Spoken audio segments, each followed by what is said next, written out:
Okay, तो इसमें हमने रेजिस्टेंस लास्ट क्लास में बताया था, उस पर 2-3 एग्जाम्पल भी किए थे। ठीक है, इसमें से हम बुक में से एग्जाम्पल और एक क्वेश्चन दिए थे करने को। ठीक है, ये सब लोगों ने कर लिए होंगे। हम एक बार फिर से इसको देख लेते हैं। जो जो क्वेश्चन नहीं आया वो आप क्या कर सकते हो, जो सॉल्व किए वो आप चेक कर सकते हो कि हमने सही किए या फिर गलत। ठीक है, तो सबसे पहले इसमें एग्जाम्पल हम देख लेते हैं। जो 12.3 एग्जाम्पल है, इसमें दिया how much current will an electric bulb draw from a 220 volt source if the resistance of the bulb filament is 1200 ओम। ठीक है, 12.3 एग्जाम्पल दिया हुआ है। इसमें हमें क्या गिवन है, इलेक्ट्रिक बल्ब दिया है। How much current will an electric bulb draw from a 220 volt source.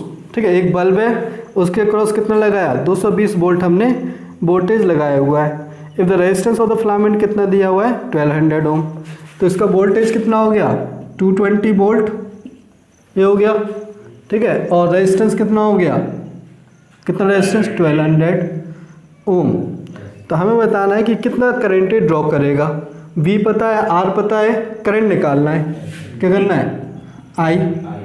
क्या करेंगे, R equal to V by I। हाँ, ओम्स लॉ लगा देंगे। ओम्स लॉ लगाएंगे, क्या आएगा, V equal to I R, ऐसे लिख सकते हो। ठीक है, I निकाला है तो I इक्वल टू क्या हो जाएगा, V बाई आर, ये होगा। V कितना है, 220, R कितना है, 1200, ये कैंसिल हो गया। बाकी सॉल्व कर लेंगे। 0.18। ठीक है, कितना आ जाएगा, 0.18 एम्पियर, ये हो गया करंट। नेक्स्ट पार्ट है इसका, how much current will an electric heater coil draw from a 220 volt source if the resistance of the heater coil is 100 ओम। अगर उसका रेजिस्टेंस कितना दिया है, 100 ओम। ये सेकंड पार्ट है। सेकंड पार्ट में दिया है आपको वोल्टेज सेम है 220 वोल्ट और रेजिस्टेंस कितना दिया हुआ है, 100 ओम। कितना दिया है, 100 ओम। ठीक है, 100 ओम रेजिस्टेंस दिया हुआ है, तो क्या हो जाएगा, करंट निकालना है। तो करंट क्या आएगा, फिर से I equal to B by R. I equal to B by R, तो 220 अपॉन 100, तो कितना आ जाएगा, 2.2 एम्पियर। कितना आएगा, 2.2 एम्पियर। ठीक है, सिंपल सा ओम्स लॉ हमें लगाना है। नेक्स्ट देख लेते हैं एग्जाम्पल नंबर 12.4।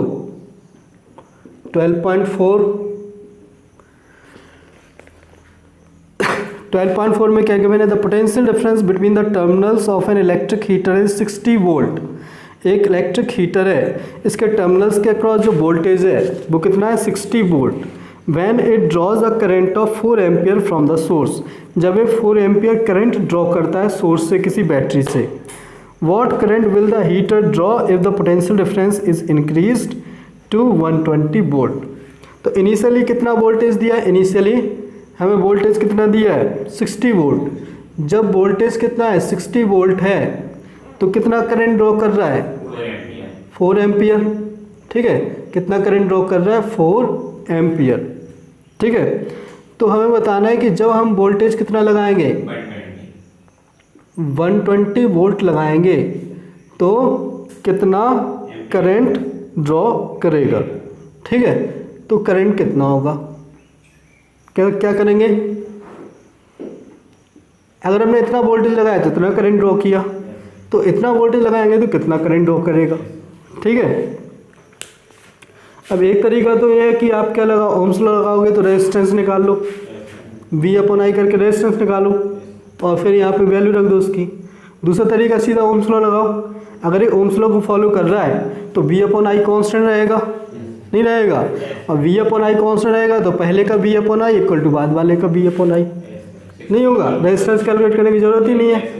हाँ, तो ये लिख सकते हैं हम फ्रॉम ओम्स लॉ, क्या लिखेंगे, ओम्स लॉ यही तो बताता है कि V अपॉन आई कॉन्स्टेंट रहेगा, V upon I equal to constant. तो इसका मतलब क्या होगा, initial V upon I equal to final V upon I, यही तो होगा। जो पहले V अपॉन आई होगा वही बाद वाला V अपॉन आई होगा, नहीं होगा। या फिर इसी V अपॉन आई को तो रेजिस्टेंस लिखते हैं। ठीक है, तो वो रेजिस्टेंस लिख लो। तो पहले V कितना है, 60, पहले I कितना है, 4, पहले बाद वाला V कितना है, 120 और बाद वाला आई हमें निकालना है। ठीक है, सॉल्व कर लो। ये कितने टाइम्स? 15 टाइम्स। 15 से कितने टाइम्स? 8 टाइम्स। सो I2 कितना आ गया? 8 एम्पियर। 8 एम्पियर। ठीक है, ये 8 एम्पियर करंट हो गया। नहीं तो रेजिस्टेंस निकाल के भी कर सकते हो, कोई दिक्कत है नहीं। हाँ, पहले V अपॉन आई, यहाँ से रेजिस्टेंस निकालेंगे, फिर यहाँ पे V2 अपॉन क्या V2 है, V2 अपॉन I2 करेंगे। ठीक है, यहाँ से कर लेंगे, पहले रेजिस्टेंस निकालेंगे, V1 अपॉन I1 आ जाएगा, वो कितना आएगा? 15 ओम आ जाएगा। फिर यहाँ से क्या करेंगे, यहाँ पे भी रेजिस्टेंस क्या होगा? V2 अपॉन I2 होगा। वो कंडक्टर तो सेम ही है, नहीं है? कंडक्टर तो सेम ही है। तो यहाँ से क्या करेंगे, रेजिस्टेंस हो गया 15, V2 हो गया 120 और ये I2 हो गया। सो I2 कितना हो जाएगा? 8 एम्पियर। ऐसे कर लो चाहे ऐसे कर लो, बात बराबर है। समझ आ गया ये? ओके, नेक्स्ट देख लेते हैं। Next example number 12.5।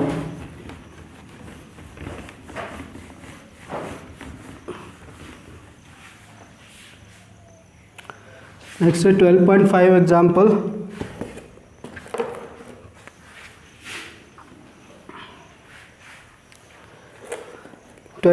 में गिवन है हमें resistance of a metal wire of length 1 metre is 26 ohm at 20 degree Celsius. If the diameter of the wire is 0.3 millimetre, what will be the resistivity of the metal at that temperature using table 12.2 predict the material of the wire. तो एक wire है, एक कोई wire ले लेते हैं। ठीक है, इस तरीके से कोई वायर हो गया। इसकी लेंथ कितनी दी है? 1 मीटर। 1 मीटर इसकी लेंथ दी है और रेजिस्टेंस कितना दिया है? 26 ओम। इतना रेजिस्टेंस दिया है। डायमीटर ऑफ द वायर, इसका जो डायमीटर है वो कितना दिया है? डायमीटर कितना दिया है? 0.3 मिलीमीटर। इसका डायमीटर दिया हुआ है। तो रेजिस्टिविटी निकालना है। रेजिस्टिविटी क्या होगी? समझ आया? क्या निकालना है? रेजिस्टिविटी।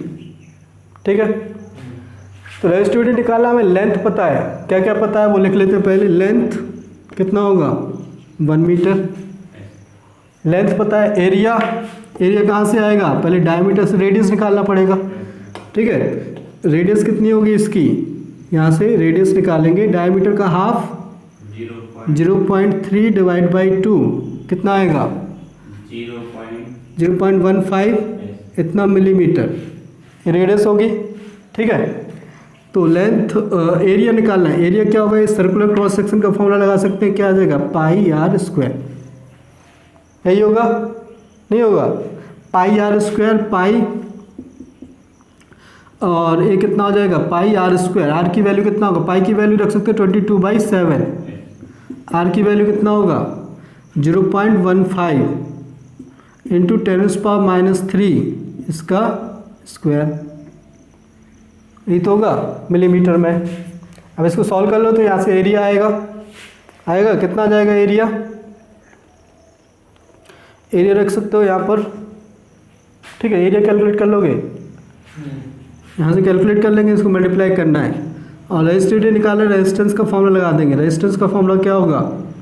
R इक्वल टू कितना हो जाएगा? Rho into L by A. So resistivity क्या होता है? Rho equal to R into A by L. R कितना है? 26। ए कितना है? 22/7 इंटू 0.15 इंटू 10⁻³ इसका होल स्क्वायर अपॉन एल कितना हो जाएगा? एल कितना है? 1 मीटर। अब इसको सॉल्व कर लो, जो भी आंसर आएगा क्या आ रहा है? 1.84 हाँ, 1.84 इंटू 10⁻6 ओम मीटर। ये रेजिस्टिविटी हो जाएगी। ठीक है, ये रेजिस्टिविटी हो जाएगी और टेबल में देख के बता सकते हैं किसकी रेजिस्टिविटी है? मैग्नीज की। किसकी रेजिस्टिविटी? मैग्नीज की रेजिस्टिविटी हो जाएगी। आगे समझ में? ठीक है, तो इस तरीके से सिंपल रेजिस्टेंस का फॉर्मूला लगाकर सॉल्व कर सकते हैं।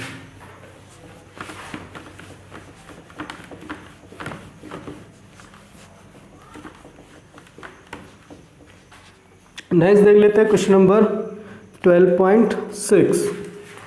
Example number 12.6। 12.6 हमें गिवन है a wire of given material having length L. Length कितनी दी है L, area of cross section कितना दिया हुआ है ए, हैज़ अ रेजिस्टेंस ऑफ 4 ओम। ठीक है, एक आपका क्या है वायर है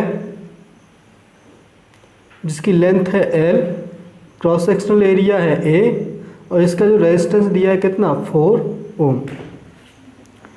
what would be the resistance of another wire of the same material. Material same है, मटेरियल सेम है, having length l/2।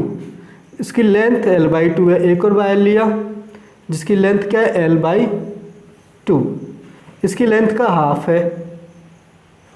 And area of cross section 2a, और जो एरिया ऑफ क्रॉस सेक्शन है वो डबल है। Length half है, area of cross section क्या है डबल। तो इसका क्या बताना है रेजिस्टेंस आर डैश।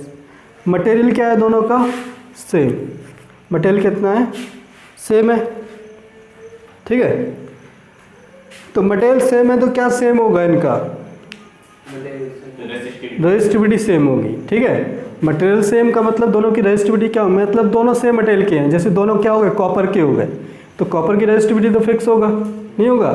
तो इसकी भी रेजिस्टिविटी रो है अगर, तो इसकी भी रेजिस्टिविटी क्या होगा रो। ये हमने एज्यूम कर लिया दोनों की रेजिस्टिविटी रो है। अब दोनों के लिए क्या लगा दो फॉर्मूला। पहले के लिए फॉर्मूला लगाएंगे, पहले के लिए फॉर्मूला क्या आएगा R = रो इंटू L/A।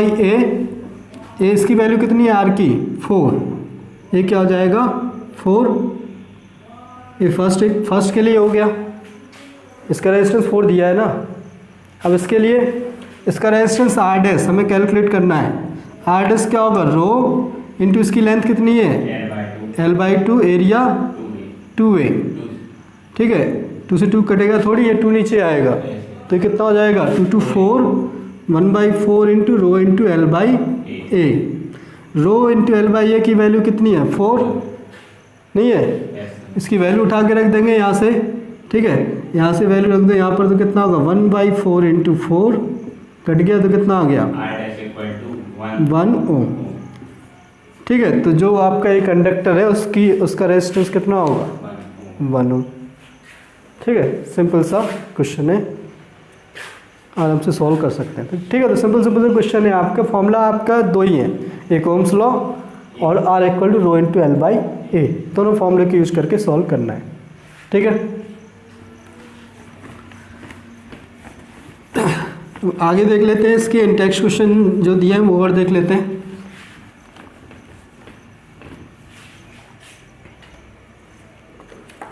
इंटेक्स्ट क्वेश्चन पहले वाले तो कर लिए होंगे, इससे पहले वाले 3 क्वेश्चन दिए थे, हो गए। तो इसमें हम क्वेश्चन नंबर 1 देख लेते हैं।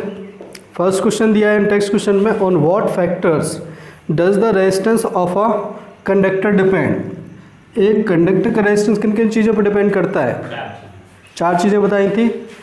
Length of the conductor, area of the conductor, material of the conductor और टेम्परेचर ऑफ द कंडक्टर। ठीक है, इन 4 चीज़ों पर डिपेंड करता है। कैसे डिपेंड करता है वो मैंने सब लिखवाया हुआ है। ठीक है, तो वो सब लिखना है।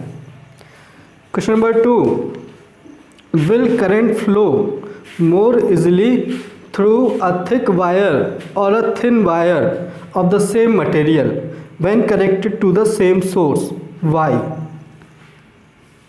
करंट किस में ज़्यादा फ्लो करेगा या किस में आसानी से फ्लो करेगा थ्रू अ थिक वायर और अ थिन वायर। एक हमने पतला वायर लिया और एक क्या लिया मोटा। पतले का मतलब जैसे एक पतला वायर है और एक मोटा वायर है। ठीक है, लेंथ वगैरह हम क्या कर रहे हैं सेम कंसीडर कर रहे हैं। ठीक है, एक पतला वायर लिया और एक मोटा वायर लिया। दोनों में से करंट किस में आसानी से फ्लो करेगा of the same material. Material same है, मटेरियल सेम है मतलब इनकी क्या हो जाएगी लेंथ सेम है। लेंथ सेम है दोनों का, इसकी लेंथ है इसकी लेंथ है, बट इसका एरिया क्या होगा। अगर इसका एरिया A1 है इसका एरिया A2 है, A2 will be greater than A1। Resistivity दोनों की क्या होगी सेम, रेजिस्टिविटी सेम है, लेंथ सेम है, तो रेजिस्टेंस किसका ज़्यादा होगा। रेजिस्टेंस क्या होता है इन्वर्सली प्रोपोर्शनल टू एरिया, यही होता है। तो रेजिस्टेंस किसका ज़्यादा होगा, इसका रेजिस्टेंस ले लेते हैं R1, इसका रेजिस्टेंस ले लेते हैं R2। R2 और R1 में किसका रेजिस्टेंस ज़्यादा होगा, R1 का रेजिस्टेंस क्या होगा, ज़्यादा होगा। तो जिसका रेजिस्टेंस ज़्यादा होगा उसमें करंट कम फ्लो करेगा। तो करंट क्या होता है, current inversely proportional to resistance, B/R होता है ना, I = B/R। ठीक है, यही तो बताया था करंट ओम्स लॉ से, करंट होता है B/R। इसका मतलब क्या हुआ, current is inversely proportional to resistance. Resistance जितना ज़्यादा होगा करंट उतना कम फ्लो करेगा। ठीक है, सो इसका मतलब करंट किस में होगा, इसमें अगर आपका कुछ I1 करंट फ्लो कर रहा है, इसमें I2 करंट फ्लो कर रहा है, तो कौन सा ज़्यादा होगा, I1 की I2? I2 will be greater than I1। तो इसका मतलब करंट किस में ज़्यादा फ्लो करेगा, मोटे वायर में। ठीक है, थिक वायर में फ्लो करेगा। क्यों फ्लो करेगा, रीज़न, हाँ, resistance inversely proportional crossing area, इसका रेजिस्टेंस क्या होगा, कम होगा। ठीक है, रीज़न क्या लिखेंगे, because resistance is inversely proportional to area, so इसका रेजिस्टेंस क्या होगा, कम होगा। थिक वायर का रेजिस्टेंस कम होगा, थिन वायर का ज़्यादा होगा, इसलिए थिक वायर में करंट ज़्यादा फ्लो करेगा। ठीक है, इस तरीके से लिख सकते हैं। नेक्स्ट है question number 3, let the resistance of an electrical component remains constant while the potential difference across the two ends of the component decreases to half of its former value. What change will occur in the current through it? क्या बोल रहा है, हम क्या same रख रहे हैं इसमें, क्या सेम रख रहे हैं, question number 3, let the resistance of an electrical component remains constant. Resistance क्या है, सेम। कोई भी हमने क्या लिया, इलेक्ट्रिकल कंपोनेंट, कोई भी वायर लिया, कंडक्टर लिया। ठीक है, इलेक्ट्रिकल कंपोनेंट क्या हो, कोई भी कंडक्टर, हमने कंडक्टर लिया, इसका रेजिस्टेंस कांस्टेंट है, रेजिस्टेंस फिक्स है। While the potential difference across the two ends of the component decreases, potential difference क्या हो रहा है, डिक्रीज हो रहा है। सपोज इसके क्रॉस पोटेंशियल डिफरेंस हमने लगाया हुआ है वो कुछ V, और V क्या कर रहा है आपका, डिक्रीज कर रहा है, decreases to half of its former value. पहले सपोज क्या था, V था, अब कितना हो गया, हाफ हो गया। रेजिस्टेंस सेम है, पोटेंशियल डिफरेंस क्या हो गया, हाफ B/2 हो गया। What change will occur in the current through it, तो करंट में क्या चेंज आएगा, रेजिस्टेंस सेम है, करंट में क्या चेंज आएगा, करंट क्या होगा, I1 था I2, तो रेजिस्टेंस सेम है, ओम्स लॉ लगा सकते हैं, रेजिस्टेंस कांस्टेंट है, कंडक्टर का रेजिस्टेंस कांस्टेंट है तो V/I कांस्टेंट रहेगा। वोल्टेज क्या होगा, voltage is directly proportional to current, अगर रेजिस्टेंस क्या है, कांस्टेंट, सेम वायर में। ठीक है, तो वोल्टेज हाफ किया तो करंट भी क्या हो जाएगा, हाफ होगा। इसका या फिर ये लिख सकते हो V/I क्या होता है, कांस्टेंट होता है, नहीं होता है, V/I कांस्टेंट। ठीक है, तो पहले अगर वोल्टेज क्या था, V1 V1/I1 equal to V2/I2, इस तरीके से लिख सकते हो। ठीक है, तो पहले अगर कितना करंट फ्लो कर रहा था, पहले वोल्टेज था V, करंट था कितना I1, और बाद में वोल्टेज है V2 V/2, और करंट कितना है I2। सो V से V कट जाएगा, कितना आ जाएगा ये, I2 इक्वल टू I1/2। ठीक है, तो वोल्टेज हाफ किया तो करंट भी क्या हो जाएगा, हाफ हो जाएगा। ठीक है, या सीधे ही बोल सकते हैं इसके लिए, because voltage is directly proportional to current, तो करंट क्या हो जाएगा, करंट भी हाफ हो जाएगा। आगे समझ में। ठीक है, नेक्स्ट क्वेश्चन देख लेते हैं, क्वेश्चन नंबर कौन सा है, 5th कि 4th, 4th। Question number 4th, why are the coils of electric toasters and electric irons made of an alloy rather than a pure metal. क्या आंसर होगा इसका, 4th, जो इलेक्ट्रिक टोस्टर है, toaster मतलब क्या होगा, जो टोस्ट सेकने वाले होते हैं टोस्टर्स, और इलेक्ट्रिक जो आयरन्स हैं उनकी जो कॉइल होती है वो अलॉय की बनी होती हैं। क्यों अलॉय की बनी होती है, क्यों बनी होती है? Then a pure metal. Alloy की रेजिस्टिविटी क्या होती है? मोर होती है। रेजिस्टिविटी मोर होगी तो क्या होगा? करंट कम फ्लो करेगा, फिर वो टोस्ट वगैरह जलेंगे नहीं। टोस्ट वगैरह जलेंगे नहीं। जलेंगे नहीं? Yes. क्यों? करंट कम चाहिए होता है उसमें कि ज़्यादा? सेकने की रेजिस्टिविटी कम रहेगी तो लोग कि तो इसमें जो इलेक्ट्रिक टोस्टर्स और इलेक्ट्रिक आयरन है इनकी जो कॉइल्स हैं वो अलॉय की बनी होती है, प्योर मेटल की नहीं बनी होती हैं। क्यों नहीं बनी होती हैं? बिकॉज जो प्योर मेटल का रेजिस्टेंस लो होता है, लो होगा तो हाई करंट ड्रॉ करेगा, ठीक है। और जो अलॉयज होती हैं वो क्या होती हैं? हाई रेजिस्टिविटी होती है, उनका रेजिस्टेंस क्या होता है? हाई होता है, तो वो करंट उतना ड्रॉ नहीं कर पाएंगे, लेकिन क्या होगा, वो हीट अप होने लगेंगे। और हीट अप होने लगेंगे, इसके साथ साथ जो अलॉयज होती हैं वो जितना ज़्यादा हीट होंगे उतना ज़्यादा हमें तो हीट चाहिए ना, टोस्टर्स और हीटर में क्या चाहिए? हीट ही तो चाहिए, ठीक है। तो बेसिक पर्पज़ उनका हीट के लिए यूज़ होता है, ठीक है। तो हीट होगा, गर्म होंगे वो, लेकिन वो क्या होते हैं, हाई टेम्परेचर पर उतने वो बर्न नहीं होते हैं या फिर ऑक्सीडाइज नहीं होते हैं, ठीक है। ऑक्सीडाइज नहीं होते हैं तो क्या होगा, हम उनको क्या कर सकते हैं, आसानी से यूज़ कर सकते हैं। अगर वो ऑक्सीडाइज हो गए या पिघल गए तो हमारे लिए किसी काम के नहीं रहेंगे, ठीक है। इसीलिए हम अलॉयज़ को यूज़ करते हैं। जो भी आपका हीटर हो गया, टोस्टर हो गया, इनमें क्या किए जाते हैं, अलॉयज़ यूज़ होते हैं, ठीक है। या आप इसमें भी देख सकते हो टेबल, जो टेबल 12.2 इसके ऊपर इसके बारे में दिया गया है, वहाँ से भी आप आंसर सिलेक्ट कर सकते हो, ठीक है। जो आपका क्या हो जाएगा, जो प्योर मेटल है, प्योर मेटल जैसे कॉपर हो गया, एल्यूमिनियम होगा, इनको कहाँ पे यूज़ किया जाता है? कहाँ पर यूज़ किए जाते हैं?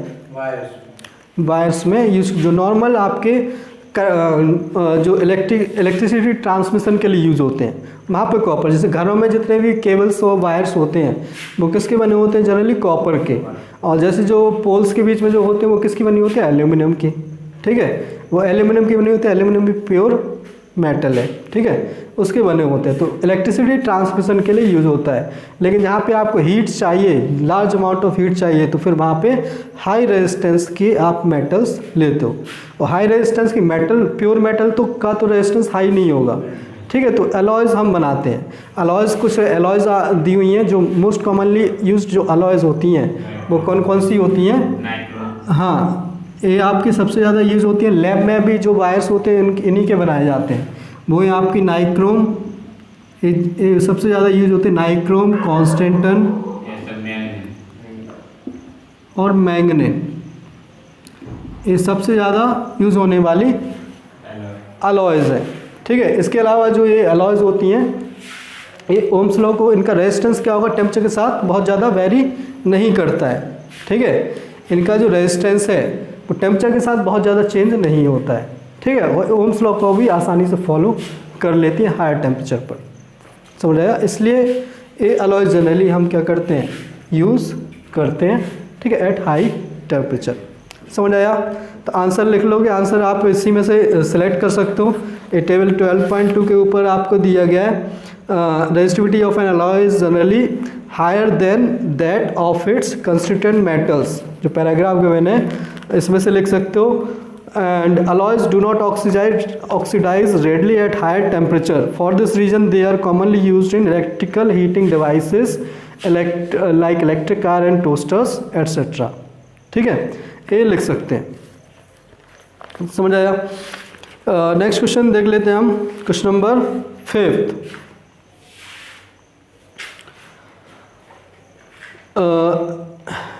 use the data in table 12.2 to answer the following question.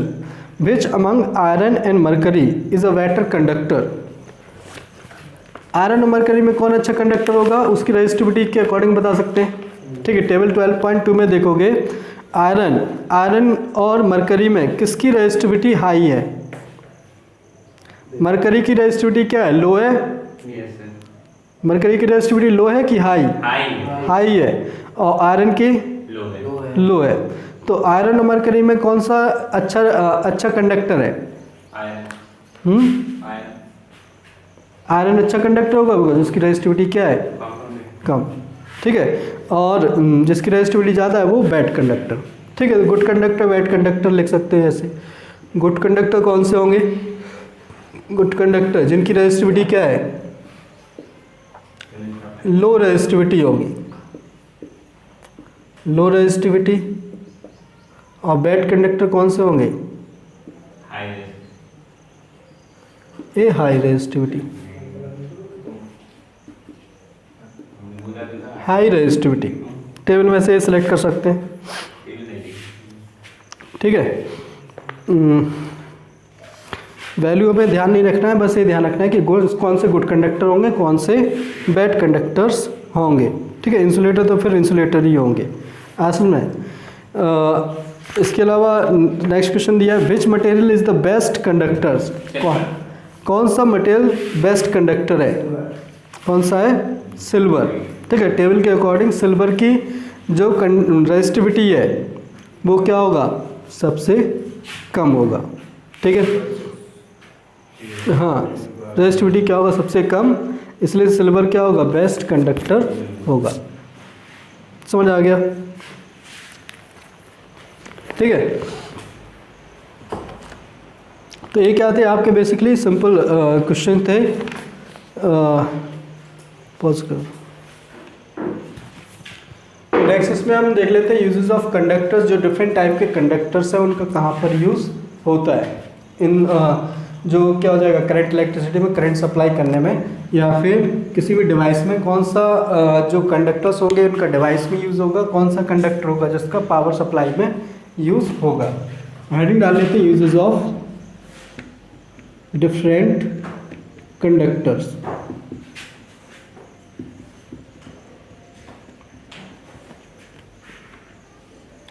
Uses of different conductors. सबसे पहला हो जाएगा सबसे पहले क्या देख लेते हैं, जो आपके क्या होते हैं, जो इलेक्ट्रिसिटी सप्लाई में वायर्स में कौन से कंडक्टर यूज होते हैं? इलेक्ट्रिसिटी सप्लाई में कौन से कंडक्टर यूज होते हैं? Copper, aluminium means pure metal. ठीक है, तो जो प्योर मेटल्स लिख सकते हैं हम, pure metals such as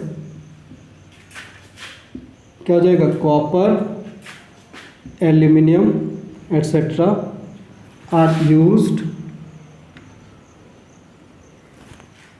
in electricity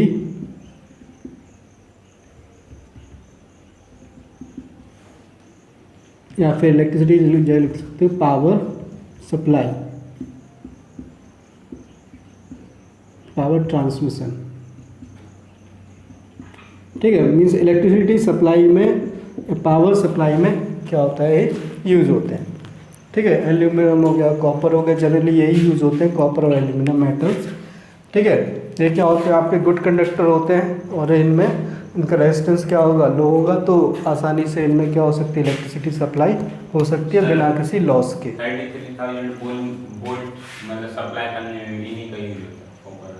हाँ, एल्यूमिनियम का ही तो यूज होता है। जो ये आपकी जो इतनी बड़ी जो हाई ट्रांसमिशन लाइन जा रही है उसमें जो वायर्स हैं वो कौन से वायर हैं? एल्यूमिनियम के ही तो हैं। जो वायर है जो नहीं है पावर ट्रांसमिशन वाले, इतने इतने लंबे लंबे दूर तक वायर जाते हैं, किसके हैं? एल्यूमिनियम के ही तो बने होते हैं। एल्यूमिनियम का क्यों यूज करते हैं? ठीक है, जैसे घरों में हम कॉपर वायर यूज करते हैं, क्यों करते हैं कॉपर वायर? एल्यूमिनियम क्यों नहीं यूज करते? और बाहर जो खंभों के बीच में है वो क्या, कौन सा यूज करते हैं? एल्यूमिनियम।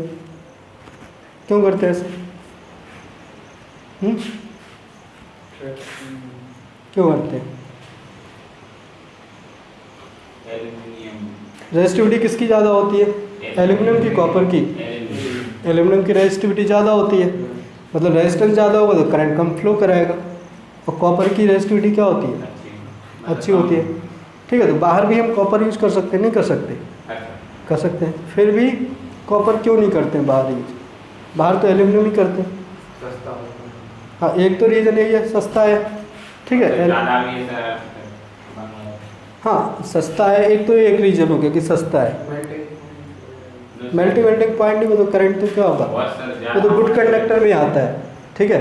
ज़्यादा अमाउंट में हाँ, फिर भी जैसे उसकी रेजिस्टेंस ज़्यादा है, जिसका रेजिस्टेंस ज़्यादा होगा उसमें हीट लॉस ज़्यादा होता है, तो जो गर्म हो जाता है, ठीक है। जैसे बताया था अभी, अलॉयज़ में अलॉय का रेजिस्टेंस बहुत ज़्यादा होता है, तो उनमें बहुत ज़्यादा हीट डेवलप होता है, तो हीट लॉस उनमें बहुत ज़्यादा होगा। जिसका रेजिस्टेंस ज़्यादा होगा उसमें हीट लॉस क्या होगा, ज़्यादा, ठीक है। मीन जो आपकी क्या होगा, जो करंट लॉस होगा, करंट लॉस किसके फॉर्म में होगा, हीट लॉस के फॉर्म में। तो बेसिक जो रीज़न होता है कि कॉपर, एक तो क्या है वो सस्ता है एल्यूमिनियम, कॉपर क्या होगा थोड़ा महंगा होगा। दूसरा एल्यूमिनियम क्या होता है, थोड़ा सा लाइट होता है, हल्का होता है, नहीं होता है, और कॉपर थोड़ा सा क्या होता है, हैवी, ठीक है। तो आपको दो खंभों के बीच में लगाना है, ठीक है। और क्या चाहिए आपको, थोड़ा सा जो वायर लगाओगे उनकी रेजिस्टेंस में बहुत ज़्यादा डिफरेंस तो होता नहीं है, थोड़ा बहुत डिफरेंस होता है, ठीक है।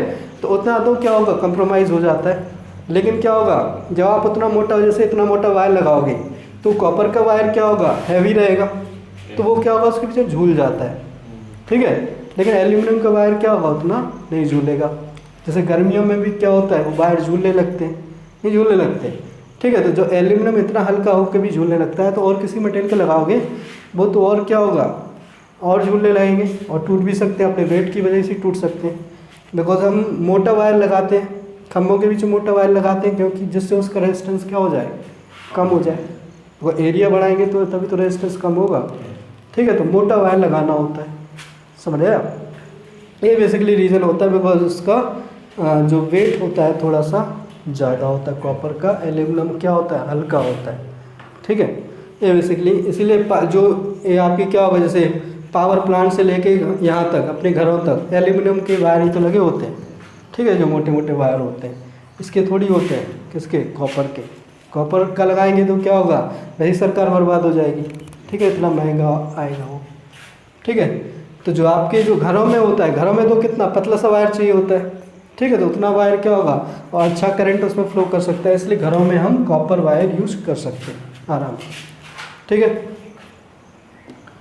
दूसरा क्या हो जाएगा, जो अलॉयज़ हैं, अलॉयज़ कहाँ पर यूज़ होती है, अलॉयज़ का रेजिस्टिविटी क्या होती है, हाई होती है। अलॉयज़ की रेजिस्टिविटी हाई होती है, इसलिए इनके जो इलेक्ट्रिकल डिवाइस हैं, जहाँ पर आपको हीट रिक्वायरमेंट होता है, वहाँ पर अलॉयज़ को यूज़ किया जाता है, ठीक है। लिख सकते हैं यहाँ पे alloys, alloys are used in electrical devices such as electric toasters,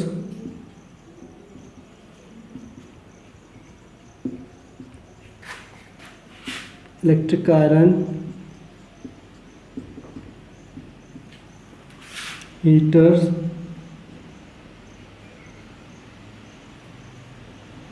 etcetera, ठीक है। इलेक्ट्रिक आयरन में सर नाइक्रोम का वायर यूज होता है। इलेक्ट्रिक आयरन में हाँ, जो भी हो, नाइक्रोम, कांस्टेंट, इनमें से जो तीन हमने कौन सी एलॉयज़ बताई थी उनके नाम भी लिख सकते हो। जो एलॉयज़ के अभी लिखाया था, फिर से लिख सकते हो। इसमें नाइक्रोम था, इसका कंपोजिशन वगैरह क्या क्या होता है, किन किन मेटल से बना होते हैं, आप लिख सकते हो। नाइक्रोम, कांस्टेंटन, और इसके अलावा क्या हो गया, मैंगनीज,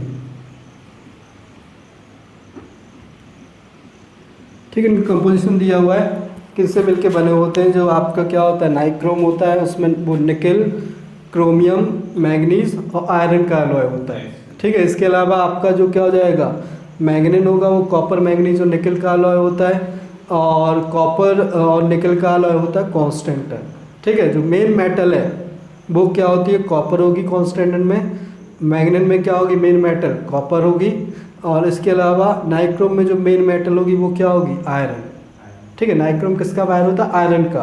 बाकी कुछ कुछ पोर्शन मैंगनीज, क्रोमियम और निकल के मिक्स होते हैं, ठीक है। ये आपकी अलॉयज़ है। इसके अलावा एक और होता है आपका टंगस्टन। टंगस्टन होता है, टंगस्टन क्या है, अलॉय नहीं है, वो बल्ब के फिलामेंट में यूज होता है। हाँ, टंगस्टन एक मेटल ही होता है, ठीक है, भी प्योर मेटल ही होता है। बट ये क्या होगा, इसका जो क्या होता है टेम्परेचर है कौन सा मेल्टिंग पॉइंट, ऐसे वो बहुत हाई होता है, इसलिए बल्ब में यूज होता है। ठीक है, ये भी लिख सकते हैं हम tungsten. Tungsten is used in bulb filament. Bulb filament because of its high melting point. High melting point. इसका मेल्टिंग पॉइंट क्या होता है? हाई होता है, इसलिए इसको कहाँ पर यूज करते हैं? बल्ब में।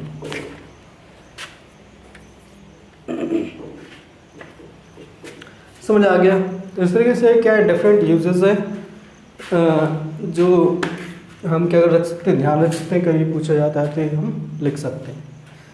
समझ आया? तो ये क्या था बेसिकली, रेजिस्टेंस और रेजिस्टिविटी से रिलेटेड चीज़ था। रेजिस्टेंस कैसे हम क्या करेंगे, ओम्स लॉ से रेजिस्टेंस कैसे कैलकुलेट करेंगे, R = V/I से, और जो रेजिस्टेंस किन फैक्टर्स पे डिपेंड करेगा, लेंथ, एरिया, मटेरियल और उसके टेम्परेचर पर, इन 4 चीज़ों पे डिपेंड करेगा।